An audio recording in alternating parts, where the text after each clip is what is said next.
Uma educação de qualidade é fundamental para gerar igualdade de oportunidades aos indivíduos e para crescermos como sociedade. Porém, o nosso sistema educacional está muito aquém do esperado. No terceiro ano do ensino fundamental, quando as crianças já deveriam ter concluído o processo de alfabetização, menos da metade possui a aprendizagem adequada em leitura e matemática. No ensino médio, concluído por apenas 59% dos jovens, o resultado é ainda mais trágico. Apenas 7,3% dos concluintes aprendem o conteúdo adequado em matemática e apenas 27,5% em português. A baixa flexibilidade do modelo educacional ofertado e forte cultura estatal na área inibem inovações e maior aproveitamento de parcerias com o setor privado e limita as escolhas das famílias em relação ao modelo de educação que querem oferecer para seus filhos. Para discutir esse importante tema, recebemos hoje Mendonça Filho, deputado federal e ministro da Educação no governo Temer. Ele foi responsável pela aprovação da reforma do ensino médio, que agora está sendo rediscutida no governo Lula.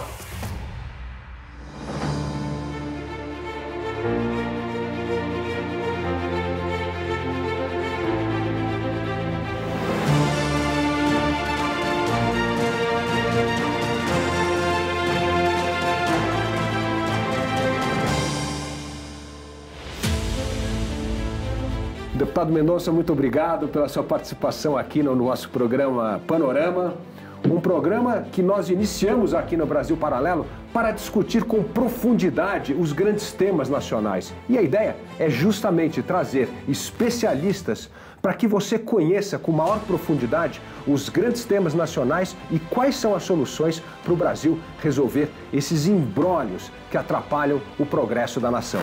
Deputado Mendonça Filho, muito bem-vindo ao Panorama.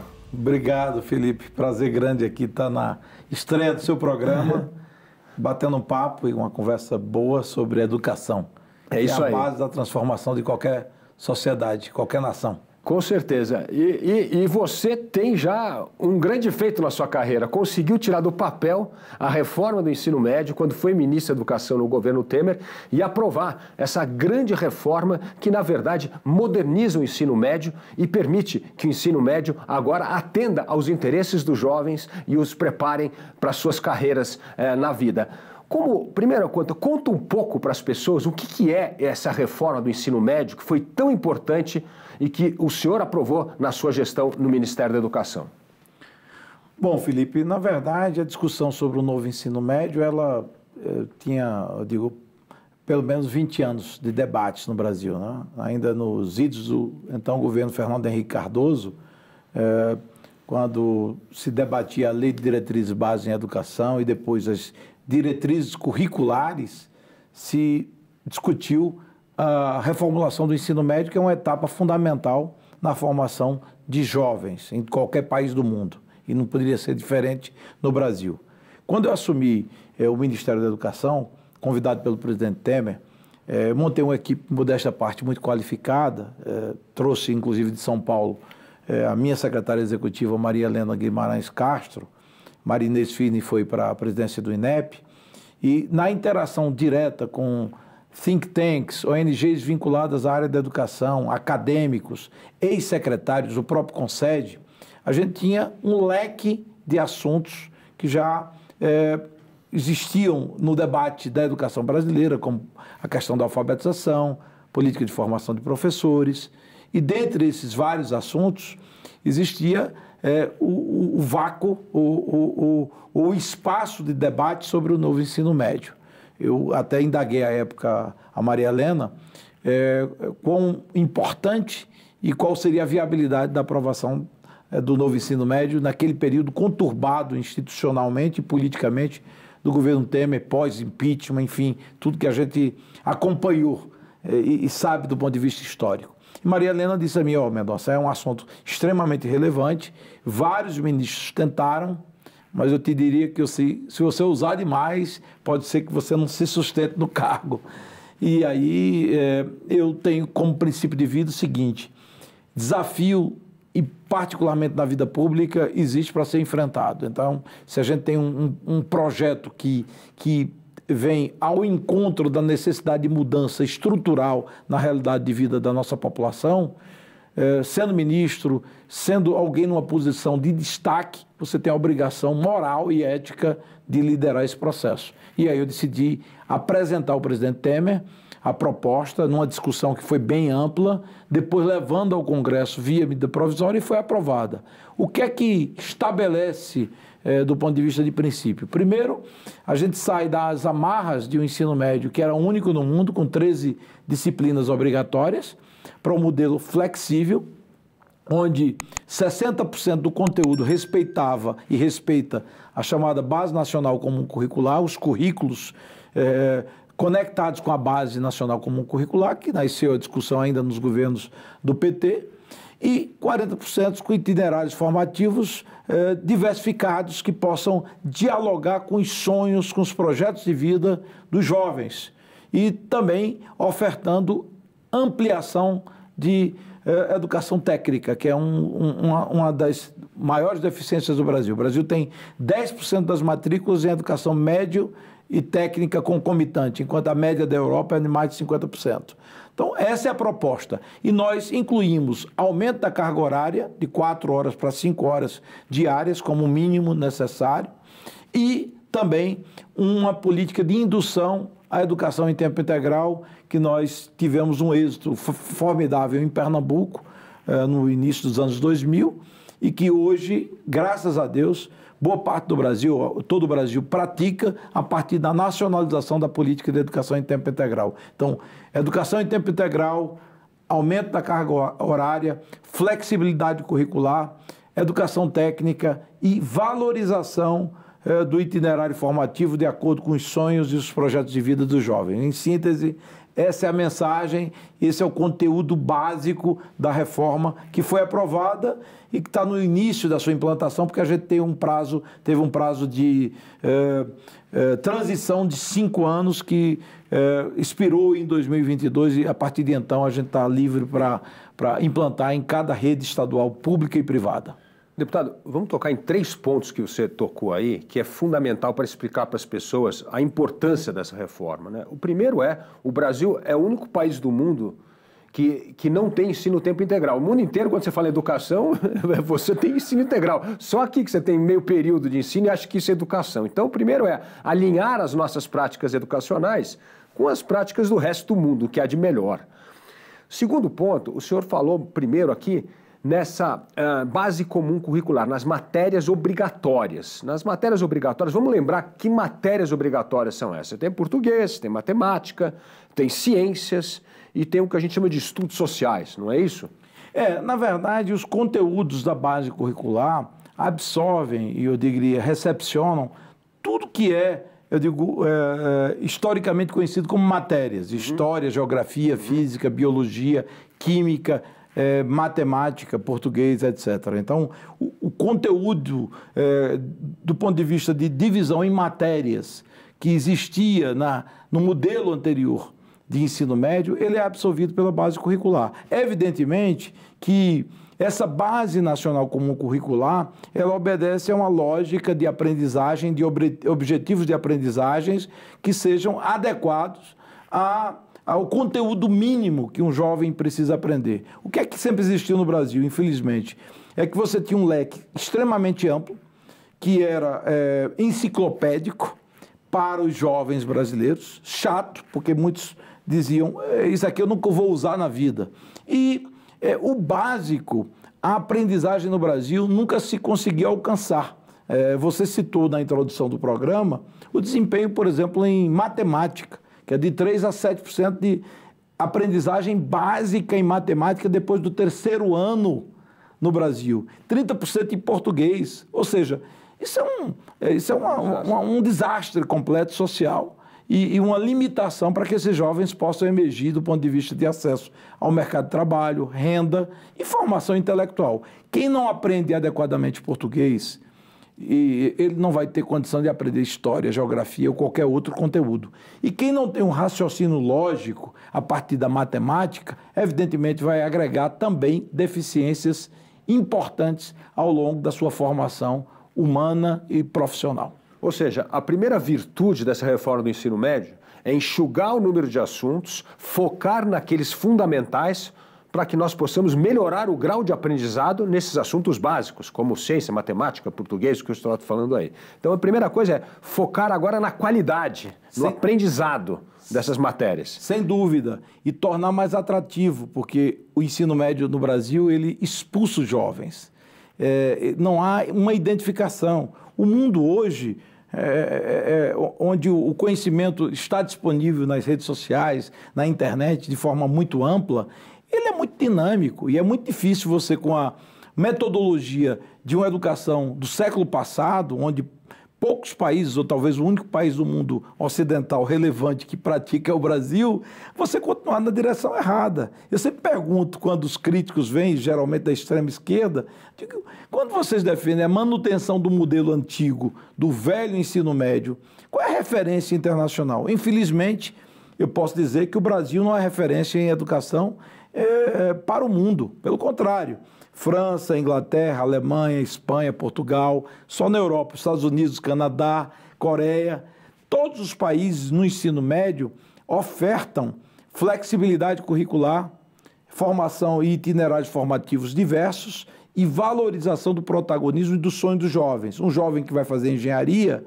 ele precisa aprofundar-se na área de física e matemática. Um jovem que vai abraçar uma carreira na área de enfermagem ou medicina, biologia, química, sobretudo, aquele que quer mais o mundo das ciências sociais, por exemplo, direito, evidentemente que vai ter que aprofundar conhecimento em português, história, sociologia, filosofia. Então, há de se ofertar aos jovens essa flexibilidade que ocorre no mundo. Boa parte dos críticos falam sobre deficiências que, como eu dizia aqui antes do início da nossa entrevista, do velho ensino médio. A questão de formação de professores, a inadequação das escolas, infraestrutura que é extremamente deficiente no Brasil, não é problema do novo ensino médio, é problema do velho ensino médio e da estrutura, infelizmente, sucateada da educação pública brasileira.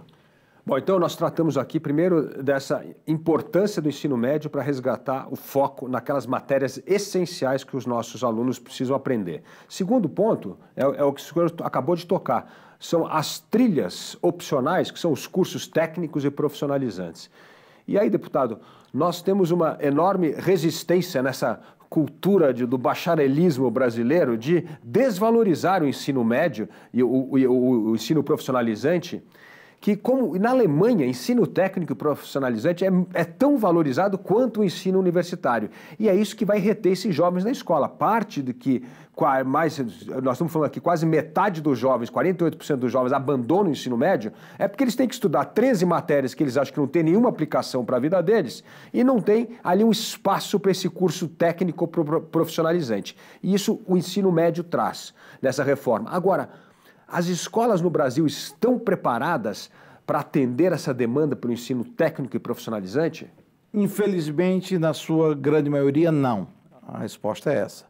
Isso nos impõe a obrigação de que a gente trabalhe de forma integrada, no caso, governo federal e governos estaduais, para ofertar uma educação de nível médio e educação também com a trilha técnica adequada, para que os jovens possam ter oportunidades. Você citou a Alemanha, que, por exemplo, tem a educação técnica e de nível médio dual, né? que é concomitante e muitas vezes integrada à indústria. Né? É uma sinergia completa, onde facilita o acesso ao mercado de trabalho e a melhora na renda dos jovens alemães. A média da Europa, como eu disse há pouco, é de mais de 50%. De educação técnica concomitante com a educação de nível médio. O que é que ocorre na realidade brasileira? É que boa parte dos jovens que vêm de famílias mais pobres, estudando em escolas públicas, eles, ao longo das várias etapas da educação básica, infantil, fundamental, anos iniciais, anos finais, eles muitas vezes até acumulam repetência. E quando chegam no ensino médio, eles não concluem o ensino médio como boa parte da classe média, aos 17 anos, no máximo 18 anos. Eles concluem o ensino médio com 18, 19, às vezes 20 anos.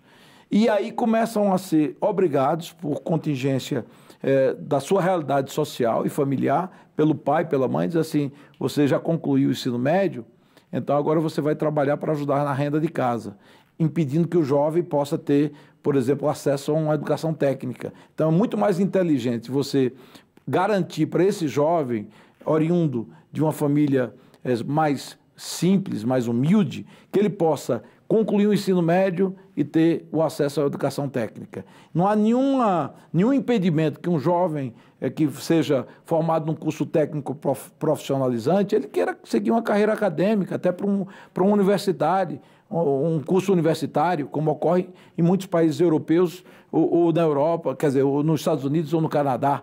Agora, se ele ganha a formação técnica, já tem acesso ao mercado de trabalho, melhorando a sua renda e, consequentemente, assegurando um futuro bem melhor do ponto de vista pessoal e profissional. Aliás, quem já está fazendo um programa importante dessa sinergia da empresa com a educação técnica local é em Minas Gerais. O governador Zema criou o programa Trilhas de Futuro, que é justamente isso. A empresa diz que mão de obra qualificada ela precisa e prepara os jovens no ensino técnico profissionalizante para poder trabalhar no setor privado, ou seja, assegurando renda e emprego para esses jovens. Já é uma inspiração certamente no modelo alemão, da educação dual. Isso é formidável. Eu já acompanhei pelo Brasil algumas iniciativas nesse campo, nessa direção. O Sistema S oferta hoje no Brasil, Senai, Senac, educação técnica de qualidade. Hoje, essa educação que ela era pós-conclusão da educação de nível médio, pode ser conectada de forma concomitante, facilitando a vida desses jovens oriundos de famílias mais pobres e, ao mesmo tempo, assegurando o ganho de renda, o que é muito importante, melhorando a produtividade, o bem-estar geral da nossa juventude. Agora, deputado Mendonça Filho, hoje o senhor está no parlamento e é lá que vai se travar esse grande debate que parte desse governo quer melar a reforma do ensino médio, quer enterrar, sepultar, dizer que o Brasil deve voltar a esse currículo engessado que espanta metade dos jovens do ensino médio, e haverá uma discussão para salvar essa reforma do ensino médio. Eu gostaria de tocar aqui em pelo menos 3 assuntos quentes que vão fazer parte dessa discussão. A primeira crítica que se faz é que o governo desperdiçou os últimos 4 anos, o MEC desperdiçou os últimos 4 anos, em dar as devidas diretrizes para que essa reforma do ensino médio, aprovada no governo Temer pelo senhor, saísse do papel e fosse implementada. Ou seja, jogamos pela janela 4 anos por falta de coordenação e diretriz do MEC em coordenar. Essa crítica procede? Procede, Felipe. Na verdade, quando foi votada a reforma do ensino médio e sancionada a lei, em 2017, nós estabelecemos um prazo de 5 anos de transição, para que ela pudesse estar obrigatoriamente implantada, o início da implantação, em todos os estados da federação, as redes estaduais e as redes privadas, escolas particulares, como são conhecidas. O que é que ocorreu? A gente, infelizmente, passou por uma pandemia, que gerou um atraso do ponto de vista de aprendizagem para toda a educação global, e o mundo foi afetado como um todo, mas o Brasil muito mais, porque a gente tem deficiências estruturais bem conhecidas na alfabetização, nos anos iniciais do fundamental e no ensino médio com maior gravidade. E a pandemia, evidentemente, que acentuou as diferenças entre os estudantes que têm acesso a uma educação de melhor qualidade e os que estudam na média das escolas públicas, que infelizmente são distantes do que seria aceitável em termos de qualidade, inclusive de aprendizagem, e esse gap, né, essa distância entre uma aprendizagem melhor e pior na pandemia foi realmente um fator de agravamento ainda maior dessa desigualdade. E, por fim, como você bem mencionou, a omissão por parte do Ministério da Educação nesses últimos 4 anos. Na verdade, não houve atuação, se preocupou muito mais com assuntos tópicos superficiais do que, porventura, aprofundamento. E a alta rotatividade, né? Quantos ministros nós tivemos onde você tem uma alta rotatividade em qualquer que seja o segmento, público ou privado, evidentemente que nada tem o caminho acertado do ponto de vista de percurso. E aí a própria reforma e a educação como um todo foi muito sacrificada. E falta de diálogo com as redes estaduais, com as redes privadas e com as redes municipais. Se você não tiver diálogo, você não constrói nada. Eu fui ministro num período difícil da história brasileira, num pós-impeachment, uma crise permanente, mas eu foquei os objetivos que estavam já consensuais, estabelecidos de forma consensual junto aos formadores de opinião, aos técnicos, aos acadêmicos da área educacional.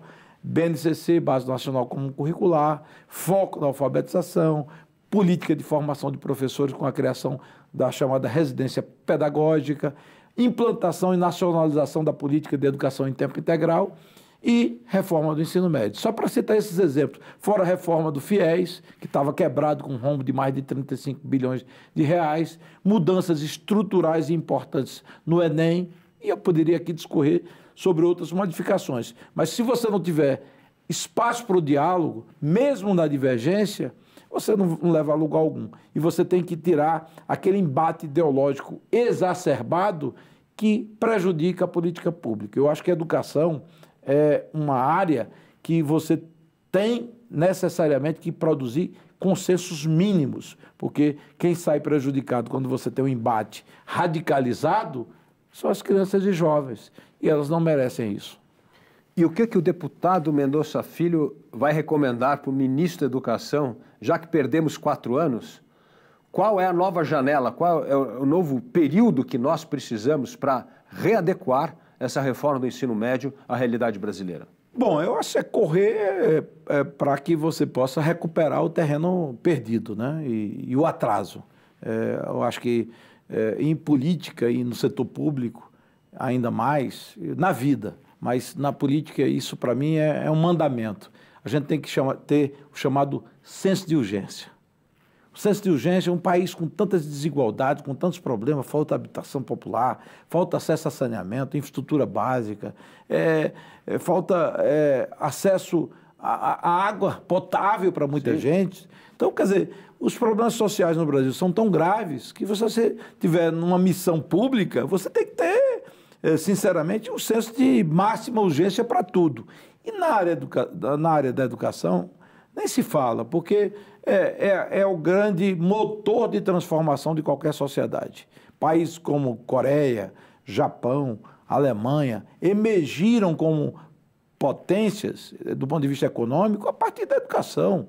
Não há nenhum exemplo no mundo de um país que tenha prosperado sem que tenha a educação como fator principal de qualificação das pessoas, de revelação de humanismo e de senso de sociedade, de civilidade e, ao mesmo tempo, conhecimento técnico, produtividade e eficiência para fazer a economia girar, gerando mais oportunidade de trabalho e de renda, com ampliação dessa renda usufruída por todos que fazem a sociedade. Então, esse é o caminho do Brasil. A minha recomendação seria justamente essa, que o ministro Camilo, novo ministro da Educação, com quem tive uma boa relação, posso dizer, como ministro da Educação e ele governador do estado do Ceará, eu sempre procurei separar, eu acho que jamais eu poderia me perdoar como ministro, discriminar um governador porque ele é do PT. Qual é a culpa que a criança cearense tem disso? E o jovem, adolescente? Nenhuma. E, diga-se de passagem, a tradição do Ceará, não só do governo Camilo, mas de outros governos, é de muito foco na educação. O PAIC, Programa de Alfabetização na Idade Certa, nasceu no Ceará. O desempenho das escolas no fundamental é excepcionalmente elevado, superior à média dos estados mais ricos do Brasil. E eles também avançaram muito na educação de nível médio, o que para mim é uma alegria e uma satisfação. Então, eu disse ao ministro, quero repetir aqui, eu espero e confio no bom senso dele para que ele não possa fazer um recuo, tendo em vista a dominância de setores radicais do PT ou da esquerda brasileira que ficam nessa guerra ou nessa guerrilha ideológica desprezando o interesse da população e dos jovens e crianças do Brasil. Bom senso do ministro que foi governador do Ceará por muito tempo, valorizou a educação e agora tem que segurar os radicais do PT e mais o corporativismo da educação que só serve para sabotar as reformas. É inacreditável. Então nós precisamos ter essas duas batalhas aí na mão dos ministros, na mão do ministro. Agora, deputado, o senhor acabou de dizer aqui, reconhecer que essa descoordenação do MEC teve um impacto negativo na implementação do ensino médio. E uma das coisas alentadas também pelos críticos é que na trilha dos cursos técnicos profissionalizantes, por não haver critério, houve de tudo. Então tem cursos que não tem absolutamente nada a ver. Aliás, outro dia eu fiquei na lista lá que tinha curso de pet shop, curso de fazer brigadeiro, tinha coisa de tudo. Então, assim, nós precisamos começar também a centralizar, dar foco nesses cursos técnicos e profissionalizantes para que eles realmente tenham um critério, né, embasado em conteúdo e com as profissões que o mercado está demandando. Como é que o senhor responde a essa crítica? Bom, Felipe, primeiro, eu acho que o melhor remédio para esse tipo de situação, de contexto, é o chamado controle social. Uma das críticas que eu faço ao Brasil é que tudo precisa ter uma lei estabelecendo a punição, exemplar. E quando a gente quer liberdade, amplitude e oferta, muitas vezes quando você ingesta demais, você impede que a criatividade aflore e que o melhor da educação possa despontar, né? Um dos aspectos mais relevantes da revolução promovida por nós no governo Jarbas, de quem fui vice e coordenei, junto com grandes atores como Mozart Neves Ramos, a educação em tempo integral, Raul Henry, foi justamente o fato de que a gente terminou gerando um paradigma positivo. Quer dizer, um estado que era a 21ª posição no IDEB do ensino médio, passou a ocupar a primeira posição alguns anos atrás, hoje está entre os 3, 4 melhor posicionados estados do Brasil, mostra que um estado pobre do Nordeste alcança isso, qualquer estado pode alcançar. Então, o que é que permitiu que isso acontecesse? Foi o espírito de competição. Tenho condição de ser o melhor. E aí você criou um ambiente virtuoso, outros estados correram atrás. Espírito Santo, com Paulo Arton, conseguiu um desempenho excepcional. Goiás avançou muito com Fátima, inclusive secretária atual de Caiado. Paraná também avançou e prosperou. Então, o próprio estado de São Paulo se engajou na gestão de Rocieli, também na adaptação da reforma do ensino médio. Então, eu acho que você cria um ciclo positivo de transformação na área da educação. Então, voltando ao seu ponto, eu diria o seguinte: esse leque está amplo, pode até ser reduzido, mas ele precisa ser, como é que eu diria, plural. Certo. Ele não pode ser fechado demais, senão você, em nome dos equívocos, você termina eliminando o fator criatividade e de oferta de novidades e de coisas positivas para a área da educação. E no que diz respeito especificamente aos temas que você elencou, eu tenho até uma desconfiança. Quer dizer, no caso aí desse curso de brigadeiro, coisa e tal, eu acho que, eu não quero fazer uma acusação leviana, houve até movimentos de dizer assim, vamos ridicularizar essa reforma, vamos criar alguns itinerários aqui para... Casca de banana. Algumas cascas de banana, entendeu? Então, não estou sendo específico, mas esse caso aí, citado do brigadeiro, foi de uma escola isolada no Rio de Janeiro, que não obedeceu a um currículo ou um itinerário aprovado pelo Conselho Estadual da Educação. Então, uma coisa meio, eu digo assim, fora do contexto padrão. Então, a gente tem Conselho Estadual da Educação, tem as secretarias estaduais da educação, tem o Conselho Nacional de Secretários de Educação. Tudo isso tem que funcionar. E tem a pressão social. Um pai não vai querer que um filho seu vá para uma escola cuja oferta de itinerários formativos seja desprezível, de baixa qualidade. Então, a gente tem que lutar para qualificar. E eu acho que o melhor instrumento para que a gente possa assegurar esse direito para os jovens, aos jovens, é justamente o controle social, o que você está exercendo, o que eu estou exercendo e que eu peço à imprensa, formadores de opinião, educadores acadêmicos e pais e alunos exerçam essa fiscalização para que cada rede assuma a sua responsabilidade e faça cumprir a oferta diversificada com itinerários formativos qualificados e que mudem a perspectiva do jovem em termos de futuro. Deputado, uma coisa interessante que ocorreu quando começou essa história de que o governo queria destruir a reforma do ensino médio foi a reação positiva dos estados e do Conselho, que você falou. O próprio Conselho dos Secretários de Educação se mobilizaram a favor que é preciso aprimorar as medidas aprovadas na sua gestão, principalmente da reforma do ensino médio. E aqui em São Paulo, o governador Tarcísio diz que vai continuar a reforma do ensino médio a despeito do que for decidido em Brasília. Ou seja, o federalismo, a descentralização do poder faz valer a reforma que é reconhecida pelos governadores e pelo Conselho Nacional de Secretários de Educação como algo positivo e que o Brasil está caminhando na direção certa. Ô, deputado, antes de responder a pergunta, eu tenho um recado aqui para a turma que está nos seguindo. Olha, a Brasil Paralelo criou uma iniciativa pensada na qualidade do que você estuda e não na quantidade. Travessia, uma jornada de estudos que seleciona professores e temáticas relevantes. A proposta é reunir o essencial em um só lugar. Dentre os conteúdos da Travessia, o aluno terá aulas sobre o capitalismo, crescimento econômico e ideologias políticas. Enfim, um panorama de ensino para saber se guiar nos dias atuais e melhor debater e argumentar para um Brasil melhor. E para saber mais sobre essa grande novidade, toque no link da descrição ou aponte o seu celular para o QR Code que está na tela e garanta o seu lugar. E agora, deputado, vamos voltar à nossa conversa aqui sobre o ensino médio. Pode responder a pergunta. Esse é o espírito positivo do federalismo, que precisa emergir. É por isso que eu falo tanto em disputa virtuosa, né? A liberdade dos estados. A quem cabe a responsabilidade maior pelo ensino médio no Brasil? Os estados.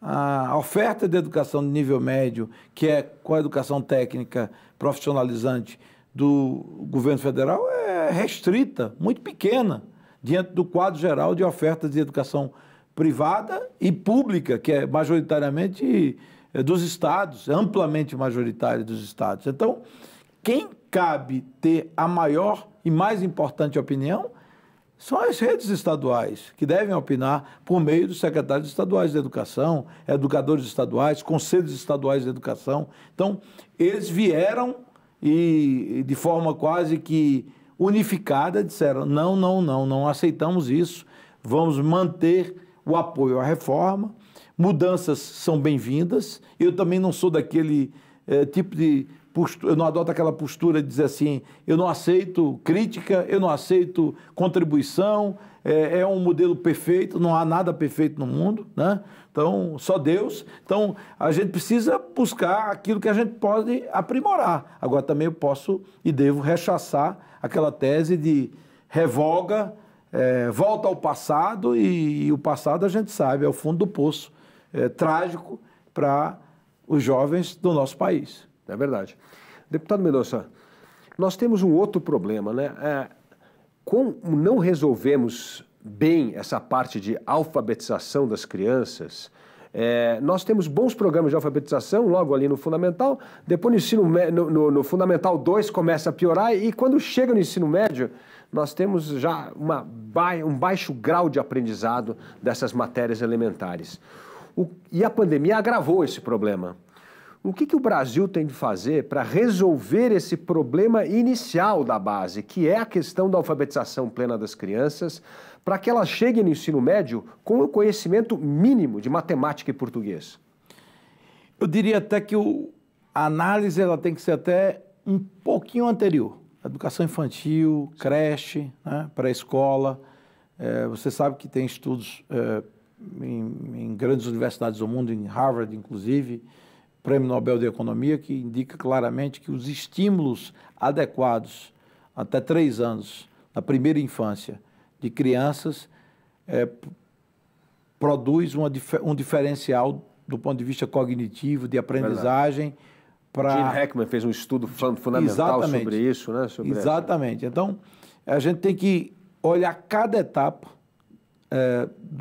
da educação como um todo e das primeiras, vamos assim, presenças de uma criança numa unidade de educação infantil, para que a gente possa promover essa transformação. E, evidentemente, que eu concordo com você que a alfabetização é chave e que, infelizmente, o Brasil, em pleno século XXI, não consegue ainda alfabetizar as crianças na idade certa e com plena alfabetização.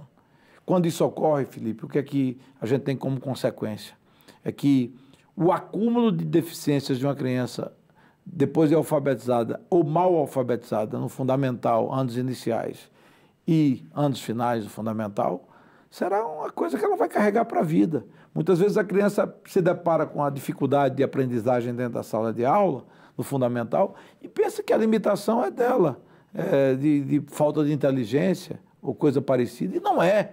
É que ela foi mal alfabetizada. Isso dificulta a aprendizagem ao longo da sua vida educacional. E a gente tem que assegurar uma boa alfabetização e cuidar de cada etapa, fundamental, anos iniciais, fundamental, anos finais, porque isso termina desaguando no ensino médio com problemas ainda mais sérios e contribuindo para uma evasão de 40%. E 1.700.000 jovens que não trabalham, não estudam. Quer dizer, você tem um acúmulo de dificuldades e de falta de proteção às crianças e jovens que vão se amplificando até a chegada do nível médio, e que a gente precisa corrigir cada etapa e assegurar a educação de forma integral e plena a toda a criança e jovem do nosso país. Agora, já existem vários programas comprovados da eficiência desses programas de alfabetização plena das crianças, utilizados no mundo inteiro. Mas no Brasil a gente tem a maior dificuldade de implementar esses programas. Por quê? Bom, eu acho que falta muitas vezes eficiência e gestão adequada na implementação desses programas. Não é uma tarefa simples. A gente tem exemplos e referências que são reconhecidas internacionalmente. O Ceará, a partir de Sobral, dá exemplo disso. Mas aquilo você precisa, para um projeto daquele ter pleno sucesso ao longo de vários governos, você precisa primeiro uma visão de médio e longo prazo. As políticas públicas Política de Estado. Política de Estado. As políticas públicas no Brasil são sempre assim. Você herda de um governo, quer mudar totalmente. Por exemplo, eu, quando cheguei no MEC, a Base Nacional Comum Curricular já estava em processo de discussão avançada. Eu iria recuar e simplesmente dizer, engaveta a base curricular, não seria uma coisa correta da minha parte. Vamos levar adiante. Se existe espaço para correções de rumo, vamos fazer e promover, e promovemos. Mas saímos com uma base, não a ideal, mas é possível.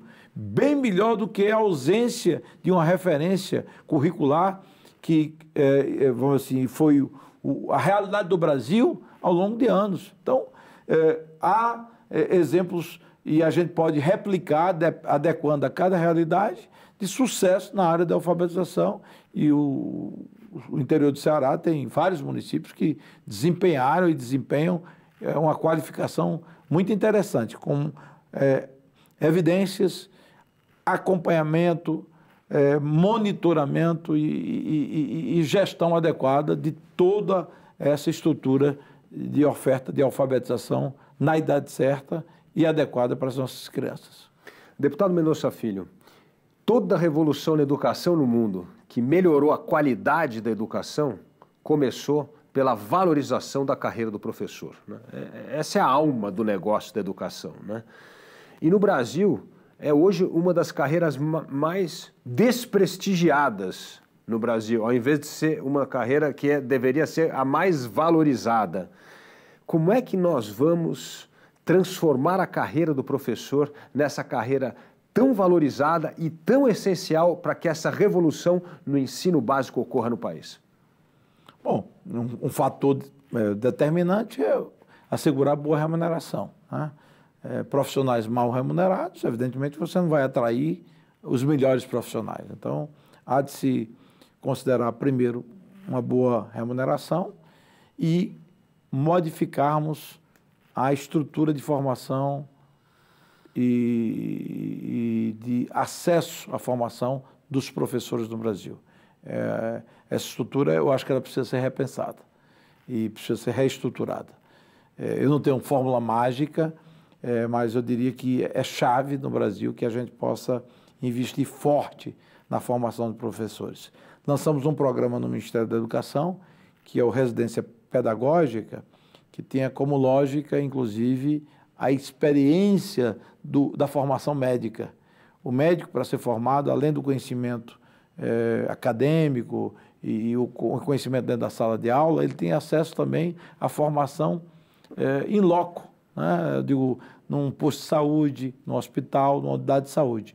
Então, o princípio da formação médica foi adequada à formação do professor para que o professor que esteja sendo preparado para a vida de professor na universidade, da faculdade, ele pudesse também aprender com aquele que já está dentro da sala de aula e, consequentemente, já chegar com outra bagagem. Então, o repensar dessa discussão, ela exige, naturalmente, o debate o mais qualificado possível, com profissionais da área e que, para mim, é chave.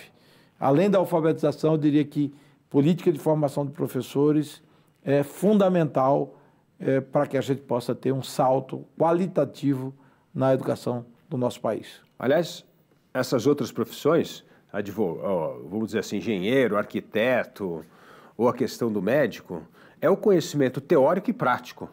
Nossos cursos de formação de professor enfatizam demais um conhecimento teórico e pouco conhecimento prático na sala de aula. Então, a segunda medida que fez essa educação melhorar no resto do mundo foi justamente essa formação do professor na sala de aula. Isso. Era acompanhamento na sala de aula, né? Então, isso nós temos de fazer na nossa educação, que também inexiste, né? Concordo 100% com você. A formação nossa ela é muito acadêmica, teórica, enfim, enciclopédica, mas o foco naquilo que é fundamental não existe. E aí você termina gerando deficiências e distância daquilo que seria fundamental, diferentemente do que ocorre nas principais nações do mundo. E o terceiro ponto, nessa valorização da carreira do professor, né, que nós vimos também em outros países nessa experiência internacional, é no processo seletivo. Só pode ser professor aqueles que se formam no top 10% do Enem, e não naqueles que se formam lá embaixo no Enem, né? Então essa é uma outra questão que mudaria brutalmente a qualidade da carreira, ou seja, só aceitar o ingresso nessa carreira do professor aqueles que se formarem no topo das notas do Enem, como é para medicina, etc. É isso que nós estamos fazendo na educação também. O senhor concorda com essa medida? Concordo, sim. Eu acredito que a gente precisa priorizar os mais qualificados ocupando esse espaço de professores da educação básica, sobretudo, que é onde a gente tem as maiores deficiências e as maiores dificuldades. E quando você melhora além desse patamar mínimo de acesso a partir de testes ou avaliações como o Enem, evidentemente que você facilita e corrobora para que melhores profissionais estejam engajados na educação brasileira. E tendo também melhores remunerações, evidentemente que você vai gerar mais atratividade para os melhores profissionais. Deputado Mendonça Filho, o senhor acredita que o Brasil deveria adotar como política pública esses indicadores de aprendizado internacional como referência? Existem vários, o PISA é o mais famoso deles, né? Mas nós deveríamos ter a nossa política de Estado perseguir uma melhoria significativa do Brasil no exame do PISA, e isso serviria para ajudar as escolas a balizar o conhecimento e o aprendizado dos alunos em todos esses estágios da sua vida acadêmica? Não tenha dúvida, Felipe, que esse é o caminho, né? Quando você faz avaliações do ponto de vista de potencial de desenvolvimento de um país, e hoje não se olha só indicadores econômicos, taxa de poupança, capacidade de investimento, enfim, tamanho e diversidade dos segmentos econômicos, a atuação na área industrial, na área de tecnologia avançada de TI, por exemplo, você considera um item que é a formação de capital humano. quer dizer, que tem a ver diretamente com a educação. Então, os parâmetros, como, por exemplo, avaliações do PISA, são fundamentais. O Brasil ocupa as últimas posições na avaliação do PISA, que é realizado pela OCDE. Isso é muito triste. Um país emergente, que tinha tudo para ser um país próspero, desenvolvido, com equidade e justiça social, limitado, dentre outros fatores, pela má qualidade da educação que se oferta para as nossas crianças e jovens. Então, eu não acredito em nenhuma política pública que você não tenha avaliação. Exatamente. Que você não seja, eu diria, que você não anorteie a partir das evidências técnicas adequadas. Que você não possa compará-la do ponto de vista internacional. E é evidente que quando você coloca a avaliação do desempenho da educação brasileira com relação ao PISA, você está inserindo o Brasil no contexto das principais nações do mundo. Então, eu defendo que a gente possa seguir esse caminho e qualifique ainda mais um órgão que é respeitado, inclusive internacionalmente, o INEP, para que faça as avaliações adequadas de toda a educação básica, via SAEB, IDEB e todos os instrumentos de avaliação que nós dispomos.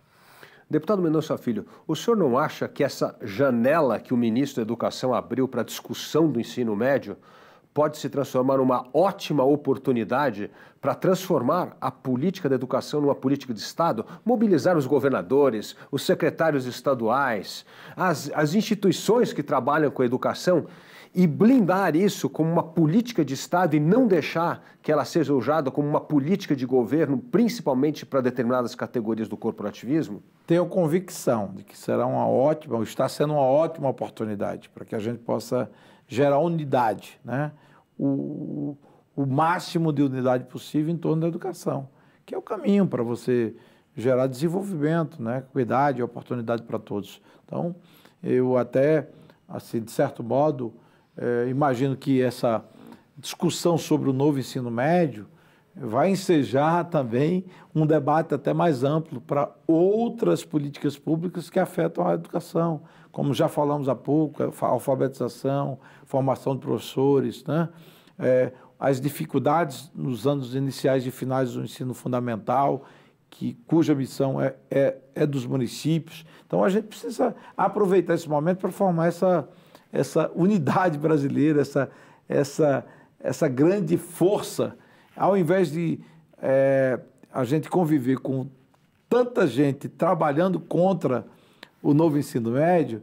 Eu sempre digo, use essa energia para que a gente poder corrigir o que for necessário, mas para que a gente possa fazer com que a educação brasileira avance. Se boa parte das críticas, às vezes absurdas e demasiadas, contra o ensino médio fossem canalizadas em favor da educação, eu tenho certeza que a gente teria já alcançado os patamares ainda melhores na educação pública brasileira. Com certeza. Deputado Mendonça Filho, um último ponto. Nós falamos aqui dos alunos, falamos dos professores, mas tem uma terceira pessoa que é fundamental nisso, que é o diretor da escola, né? O senhor acha que nós deveríamos ter uma política de Estado para a formação desses diretores? Porque um bom diretor faz uma enorme diferença na escola. Eu diria que é também outro ponto importante e até fundamental, porque eu não consigo imaginar nenhuma organização que possa ter sucesso se ela não tiver uma boa gestão dos recursos escassos, econômicos, financeiros e até recursos humanos. Então, motivacionais, né? Um diretor, professor ou um diretor que possa acompanhar o desempenho da escola como unidade de oferta de educação como um todo, que possa performar adequadamente, que possa se engajar e mobilizar pais, alunos, no sentido de que se alcance os objetivos traçados em termos de aprendizagem. Então, eu tenho convicção de que o caminho para que você tenha um avanço na educação pública, sobretudo, passa necessariamente por bons gestores.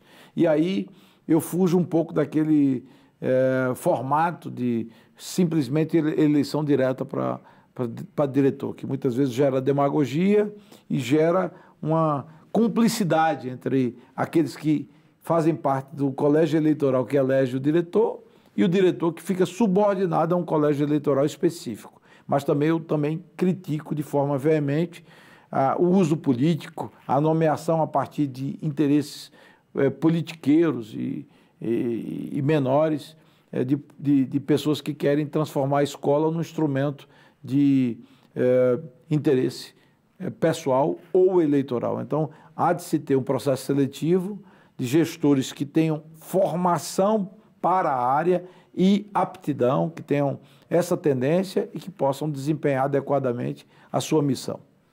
Deputado Mendonça Filho, este governo tomou uma decisão que me parece contrária ao interesse desse fortalecimento da educação básica, que é, de novo, focar nos cursos universitários. O Brasil tem um monte de porcaria de curso universitário, a gente gasta muito dinheiro com essa universidade fajuta, e quando nós deveríamos ter mais recursos e focar neste ensino, no ensino médio e no ensino básico de qualidade. Porque se nós não resolvermos a base da pirâmide, como é que nós vamos melhorar a educação universitária no Brasil? O senhor não acha que a prioridade máxima do Brasil hoje deve ser, enquanto não resolvemos fundamentalmente esses problemas da educação básica, nós não deveríamos abrir mais o cofre público para uma educação terciária de péssima qualidade, com exceção, evidentemente, de algumas grandes universidades? Eu não tenho dúvida de que o foco do Brasil deve ser, pelos próximos anos, assegurar a educação básica para as crianças e jovens de boa qualidade. E isso, naturalmente, não é contra a educação de nível superior. Você pode preservar, buscar melhoras e avanços, mas se não garantirmos a educação de qualidade para os anos iniciais do fundamental, para a alfabetização que antecede, os anos finais e ensino médio, quais alunos chegarão ao ensino superior? Quais alunos poderão ter acesso a uma formação técnica? Uma criança que tenha dificuldades no ensino fundamental vai carregar para a vida. E se chegar ao ensino médio, não terá a chance de chegar a uma universidade e ter uma boa formação. Será impedida, por exemplo, de prosseguir por um itinerário formativo de educação técnica profissionalizante. Então, o básico, como o nome diz, é o básico, é a base de tudo, de transformação na área da educação. Esse, para mim, deve ser o foco de todos os governos, inclusive do governo federal. Deputado Mendonça Filho, como deputado, homem público, ex-ministro, o senhor viu uma evolução na consciência da importância da educação no Brasil nos últimos anos? Ou seja, caiu a ficha das pessoas que a educação é algo vital para a vida delas? Eu acho que se ampliou o debate, colocando a educação como um assunto que não é mais restrito aos acadêmicos, educadores e especialistas, né? Hoje se debate a educação de forma muito mais presente no dia a dia das pessoas. Anteriormente, no início da minha vida pública, o grande debate do Brasil era sempre planos econômicos, principalmente do período da inflação alta e até da hiperinflação, que era um plano mágico para resolver o problema da hiperinflação no Brasil, das crises econômicas recorrentes, né? Eu não vou dizer que a gente está num mar de rosas do ponto de vista econômico, mas pelo menos a gente conseguiu superar uma das coisas que por muitos anos eu me perguntava: será que o Brasil terá a oportunidade de um dia ter uma moeda estável, uma inflação decente, ou pelo menos assim, que não seja uma vergonha internacional? Graças a Deus a gente conseguiu alcançar isso a partir do Plano Real. E meu sonho como homem público, como brasileiro, é que um dia a gente possa também alcançar esse patamar de qualificação na área da educação, porque aí a gente tem todas as condições de transformar o Brasil num país próspero, desenvolvido, onde as oportunidades para os jovens elas sejam as mais amplas possíveis.